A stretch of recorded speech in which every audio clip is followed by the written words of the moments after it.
శ్రీ శ్రీ శ్రీ చంద్రగురు స్వామి రామ్ మందిర్ చౌరస్తాలో ఈ రామ్ మందిర్ ఆలయం ఉంది. చాలా పురాతనమైన ఆలయము. ఇక్కడ శ్రీరామనవమి ఉత్సవాలు చాలా ఘనంగా జరుపుకుంటున్నారు. ఇక్కడ కార్యవర్గ సభ్యులను అడిగి మనం తెలుసుకుందాము.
మనము రామాలయంలో శ్రీరామనవమి జరుపుకుంటున్నారు. ఎలా జరుపుకుంటున్నారో చెప్పండి. జై శ్రీరామ్. ఈ దేవస్థానము గత 100 సంవత్సరాల క్రితము ఏర్పడిన దేవస్థానము. శ్రీ శ్రీ శ్రీ చంద్రగురు స్వామి అనే ఒక భక్తుడు గురువుగారు ఆయన ఆధ్వర్యంలో నూకల వంశస్థులు ఈ దేవాలయాన్ని ఏర్పాటు చేశారు. భక్తుల సహకారంతో దేవాలయం కట్టడం జరిగింది. గత 100 సంవత్సరాల నుంచి శ్రీరామనవమి ఉత్సవాలు దేదీప్యమానంగా జరుగుతున్నాయి. ఇప్పుడు మనము ప్రతి సంవత్సరం ఇప్పుడు ఒక 15 సంవత్సరాల నుంచి ఈ దేవస్థానం తరఫున ఈ కార్యక్రమం కళ్యాణోత్సవం కార్యక్రమంలో 2 నుంచి 3 వేల మంది అన్నదాన కార్యక్రమాలు కూడా జరుగుతున్నాయి. భక్తులు విశేషంగా ఇక్కడ దేవాలయాన్ని ఆదరిస్తారు. మొత్తం ఈ రామ్ మందిర్ చౌరస్తాకు ఈ పేరు రావడం కూడా ఈ రామాలయం నుంచే రామ్ మందిర్ చౌరస్తాని ఏర్పడ్డది. కాబట్టి ఈ దేవాలయము చరిత్ర ఈ స్వామివారు ఈ చంద్రగురు స్వామి అనే అతను ఆయన గురువుగారు ఆయన చనిపోయినప్పుడు ఆయన కుడి చేయి దానాల వల్ల ఆయన కుడి చేయి అనేది కాలిపోలేదంట. కాలిపోకపోతే ఆ చెయ్యిని తీసుకుపోయి సమాధి చేసిండ్రు. ఇక్కడ పెద్ద శివాలయం దగ్గర ప్రతి సంవత్సరం ఆరాధన ఉత్సవాలు జరుగుతాయి. ఈ విధంగా కమిటీ తరఫున ఈ కార్యక్రమాలన్నీ దేవాలయ తరఫున చేస్తున్నాం. అలాగే ఇక్కడ భక్తులు కూడా చాలామంది వచ్చారు. అలాగే మనము ఇక్కడ మహిళలను కూడా అడిగి తెలుసుకుందాము. జై శ్రీరామ్. నేను చాలా చిన్నప్పటి నుంచి గుడిని చూస్తున్నాను.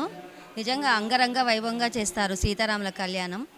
తర్వాత మేము చాలా రోజుల నుంచి ఇందులో సౌందర్యలహరి, శివానందలహరి, ముఖ పంచశృతి ఇలాంటి శ్లోకాలు అన్నీ కూడా ఇక్కడే నేర్చుకున్నాము.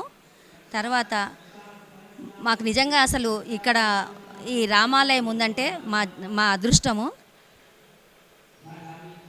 తర్వాత ఈ రామ్ మందిర్ చౌరస్తాలో ఈ రాములవారి గుడి ఉండడం వాళ్ళ ఈ రామ్ మందిర్ చౌరస్తాన్ని వచ్చింది కదా, ఇక్కడ ఉన్న వాళ్ళందరూ చాలా అదృష్టవంతులు అనుకుంటాను నేను. మేము చిన్నప్పటి సంది ఈ ప్రాంతంలోనే ఉంటున్నాము. రామ్ మందిర్ దగ్గరలోనే చిన్నప్పటి సంది చాలా వైభవంగా జరుగుతున్నది. ఈ తూర్పు కమాను, రామ్ మందిరు, గడియారం ఇవన్నీ చాలా ఫేమస్.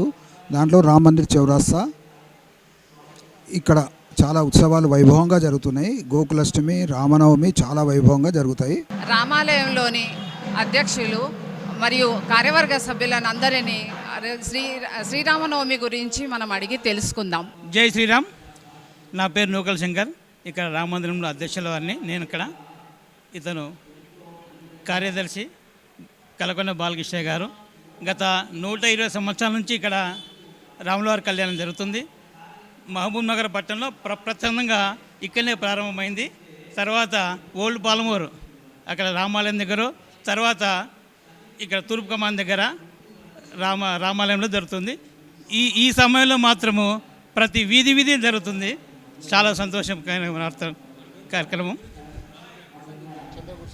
ఈ చంద్రగురు స్వామి అతనే ఇక్కడ స్థాపించింది.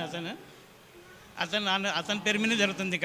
ఇక్కడ రామ మందిర్ కూడా, ఈ మందిరం నుంచి రామ మందిర్ చౌరస్తా అన్న పేరు ఏర్పడింది ఇక్కడ. ఇంకా మనం కార్యవర్గ సభ్యులను అందరినీ అడిగి తెలుసుకుందాము. కనీసం 4,000 మంది భోజనం అవుతుంది ఈరోజు. అన్నదాన కార్యక్రమం జరుగుతుంది. ఈ రామ మందిరం చౌరస్తా అంటే రామ మందిరం ఉన్నందుకే రామ మందిరం చౌరస్తా వచ్చింది, పేరు వచ్చింది. ఇది 120 ఏళ్ళ సంది పూజలు నడుస్తున్నాయి ఇక్కడ. ఫస్ట్ గుడి అంటే రామ మందిరం, రామాలయం అంటే ఇదే రామాలయం అంటే రామందిరం అంటే అక్కడ రాముడు అక్కడ ఉంటారు, కృష్ణుడు ఉన్నాడు ఇక్కడ. అందరూ రోజు పారాయణం కూడా అవుతుంది ఇక్కడ, పూజలు అవుతాయి, పురస్కారాలు అయితే అన్నీ అవుతాయి ఇక్కడ బ్రహ్మాండంగా. అందరికీ ఇక్కడ భోజనాలు, తర్వాత అందరికీ 2,000 మంది నుంచి 3,000 మందికి భోజనాలు కూడా ఏర్పాటు చేస్తాము ఇక్కడ. ఎంతమంది వచ్చినా, ఎవరు వచ్చినా, ఇంకా వచ్చినా కూడా వాళ్ళకు కూడా భోజనాలు ఏర్పాటు చేస్తాము. పూజలు మాత్రము 100% రోజు అవుతాయి ఇక్కడ. జై శ్రీరామ్ అండి. నా పేరు పల్లా శ్రీనివాస. నేను వాసవి భజన మండలి నిర్వహణ చేస్తూ ఉంటాను. ఇక్కడ శ్రీరామ ఉత్సవాల్లో ఇక్కడ జరుగుతున్నాయంటే చాలా గొప్పగా జరుగుతుంటాయి. ఈ కలియుగంలో హరినామ స్మరణకు అత్యంత ముఖ్యమైనది. కళ్యాణము, యాగము, హోమాలు వీటన్నికంటే హరినామ స్మరణ అన్నిటికన్నా ముఖ్యమైనది. దాన్ని గత 9 రోజులుగా ప్రతిరోజు సాయంత్రము నిర్వహణ చేయడం జరిగింది. ఇది ప్రతి సంవత్సరం పొడుగుతా జరుగుతుంది. ఉత్సవాల్లో భాగంగా ప్రత్యేకంగా చేయడం జరిగింది. అలాగే ఇక్కడ కళ్యాణం కూడా అనాదిగా ఊర్లో ప్రథమంగా ఇక్కడే ప్రారంభం జరిగింది. ఇక్కడి నుంచే నాంది ఏర్పడింది. ప్రతి ఊరిలో, ప్రతి వీధిలో, ప్రతి హనుమాన్ దేవాలయంలో సీతారామ కళ్యాణం చేయడం అనేది మన ఊరికి ఒక ఆయుపట్టు లాంటిది. ఇక్కడ ఈ సెంటర్ అనేది సీతారామ కళ్యాణం కోసం, సాంప్రదాయాలకు, సంస్కృతికైనా సరే రామ మందిర్ చౌరస్తా అంటే సాంప్రదాయకు ఆయుపట్టు లాంటిది. ప్రతి దానికి ఇక్కడి నుంచే ప్రారంభమవుతాయి. అలాగే సీతారామ కళ్యాణం కూడా ఇక్కడి నుంచే ప్రారంభమవుతాయి. విశ్వ హిందూ పరిషత్ వాళ్ళు కూడా ఇక్కడ ధ్వజారోహణం చేసినాకనే స్టార్ట్ అవుతుంది. దసరా ఉత్సవాలైనా ఇక్కడి నుంచే ప్రారంభమవుతాయి. శ్రీరామ ఉత్సవాలు కూడా ఇక్కడి నుంచే ప్రారంభమవుతాయి. ఇక్కడి నుంచే ఊరల్లా వ్యాప్తి చెంది దేశమల్లా జరుగుతుంది ఇక్కడ. అలాగే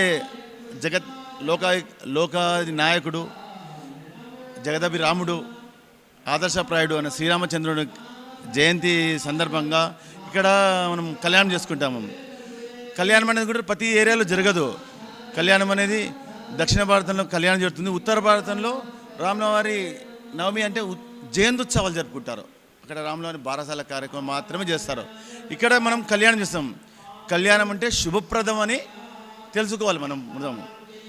అందుకే సీతారామ జగత్తు మొత్తం కళ్యాణం కోసము శ్రీ సీతారామ కళ్యాణం చేయడం జరుగుతుంది. అందరికీ జై శ్రీరామ్. అందరికీ నమస్కారం. జై శ్రీరామ్. ఈరోజు ముఖ్యంగా శ్రీరామనవమి పర్వదినం సందర్భంగా నిర్వహిస్తున్నటువంటి సీతారామచంద్ర స్వామి వారి కళ్యాణానికి భక్తజనం కూడా అశేష సంఖ్యలో పాల్గొనడం జరిగింది. మా తరఫున కూడా ఆర్యవైశ్యుల తరఫున అత్యధిక సేవా కార్యక్రమాలు మేము కూడా నిర్వహిస్తూ ఉన్నాం. స్వామివారి కళ్యాణానికి వచ్చిన భక్తులకు ఎటువంటి ఆటుపోట్లు ఎదురుకాకుండా భోజన వసతి, మంచినీళ్ళ సదుపాయం, ఎయిర్ కూలర్ సదుపాయం కానీ అందరికీ ఎంతమంది వచ్చినా, ఎక్కడి నుంచి వచ్చినా కూడా ఎటువంటి అసౌకర్యానికి గురి కాకుండా మేము కూడా ఏర్పాట్లను చూసుకోవడం జరిగింది. స్వామివారి కృపా కటాక్షలకు ప్రతి ఒక్కరు కూడా, అందరూ కూడా కృపకు పాత్రలు కాగలరని కూడా మేము కూడా కోరుకుంటా ఉన్నాం. అదే విధంగా రాములవారి ఆలయం నిర్మాణమైన తర్వాత మొట్టమొదటి శ్రీరామనవమి మనం ఈసారి జరుపుకుంటా ఉన్నాం. ఇది చాలా ఆనందదాయకం. 500 సంవత్సరాల చరిత్ర గల రామాలయం మన కళ్ళ ముందు ఈసారి మన కళ సాకారం చేసుకొని సొంత ఆలయంలోనే రాములవారి కళ్యాణం ఈరోజు అయోధ్యలో కూడా జరుగుతూ ఉంది. మన భద్రాచలంలో ఏ విధంగా అయితే ఎంత ఘనంగా చేస్తే మనం ఎంత సంతోషపడతామో, ఈరోజు స్వామివారి జన్మభూమి అయిన అయోధ్యలోనే ఆయన విగ్రహం ప్రతిష్ట కావడం, ఆలయానికి ఒక రూపం రావడం, ఆలయం అనే కళ సాకారం కావడం, ఆయన జన్మభూమిలో కళ్యాణ కార్యక్రమం కూడా జరగడం అనేది అది చాలా పెద్ద విషయం అండి. ఇది మన హైందవ జాతి అందరికీ కూడా చాలా గర్వకారణం. రాబోయే రోజుల్లో మన హైందవ సంస్కృతి, హైందవ జాతి ఇదే విధంగా మన ఉనికి చాటి చెప్పుకొని మరింత స్థాయికి పెరగాలని కూడా కోరుకుంటా ఉన్నా.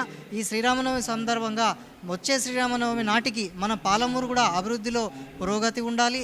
అందరు ప్రజలు కూడా సుఖశాంతులతో సంతోషంగా జీవించాలని కూడా మేము కూడా మా ఆర్యవైశ్య యోజన సంఘం అధ్యక్షునిగా మా సంఘం తరపున కూడా స్వామివారిని ప్రార్థిస్తూ సెలవు తీసుకుంటాం. Thank you. జై శ్రీరామ్. రామాయ రామభద్రాయ రామచంద్రాయ వేధసే రఘునాథాయ నాథాయ సీతాజాపతయే నమః. ఆత్మీయ హిందూ బంధువులందరికీ కూడా శ్రీరామనవమి శుభాకాంక్షలు తెలియజేస్తూ ఈ రోజున పాలమూరు పట్టణంలో అత్యంత ప్రాధాన్యమైనటువంటి రామ్ మందిర్ చౌరస్తాలో గల రామ మందిరంలో అంటే కొన్ని వందల సంవత్సరాలుగా ఉన్నటువంటి దేవాలయంలో ఈరోజు మనం రామనవమి ఉత్సవాలను జరుపుకుంటా ఉన్నాం. అత్యంత భక్తుల శ్రద్ధలతో అత్యంత భక్తి శ్రద్ధలతో అనేక మంది భక్తుల కోలాహలంతో రాముల వారి కళ్యాణోత్సవ కార్యక్రమాన్ని ఈరోజు మనం ఇక్కడ నిర్వహించుకుంటూ ఉన్నాం. రాములను దర్శించుకున్నంత మాత్రం చేతనే అనేకమైనటువంటి శుభ ఫలితాలు పొందుతామని, రామా అని అన్నంత మాత్రం చేతనే అనేకమైనటువంటి కష్టాలు తీరుతాయని మనకు మన పురాణాలు తెలియజేశాయి. కాబట్టి ఈ రోజు నుంచి మనకుండేటువంటి కష్టాలన్నీ తీరాలి, ఈ లోకమంతా సుభిక్షంగా ఉండాలి, ప్రపంచమంతా శాంతిగా ఉండాలి, ప్రపంచమంతా ప్రేమగా ఉండాలి అనేటువంటి సత్సంకల్పంతో రామ మందిరం వారి దేవాలయ కమిటీ ఆధ్వర్యంలో ఈరోజు లోక కళ్యాణార్థం లోకక్షేమం కొరకు చక్కగా మనం కళ్యాణ క్రతువు నిర్వహిస్తూనే ఉన్నాం. వాతావరణం కూడా చాలా చక్కగా చల్లగా తయారైంది. అంటే భగవంతుడి యొక్క అనుగ్రహం నిర్హేతుక కృప మన మీద ఉన్నట్టుగా భావిస్తూ ఈ కళ్యాణ క్రతువులో భాగంగా ఆ భగవంతుడు మనకందరికీ శుభాలను చేకూర్చాలని, ఆ భగవంతుడు మనకంతా కూడా మనకు అనేకమైనటువంటి విషయాలలో మనం చేసుకునేటువంటి కార్యాల్లో మంచి కలిగించాలని మనస్ఫూర్తిగా కోరుకుంటూ భక్తులందరికీ కూడా మరి ఒక్కసారి రామనవమి ఉత్సవ శుభాకాంక్షలు చేస్తూ జై శ్రీరామ్. ఈరోజు చంద్రగురు స్వామి రామ్ మందిర్ ఆలయంలో చాలా చక్కగా సీతారామ కళ్యాణం జరుపుకుంటున్నారు. మనవి శుభాకాంక్షలు మరి ఒకసారి తెలుపుకుంటున్నాము.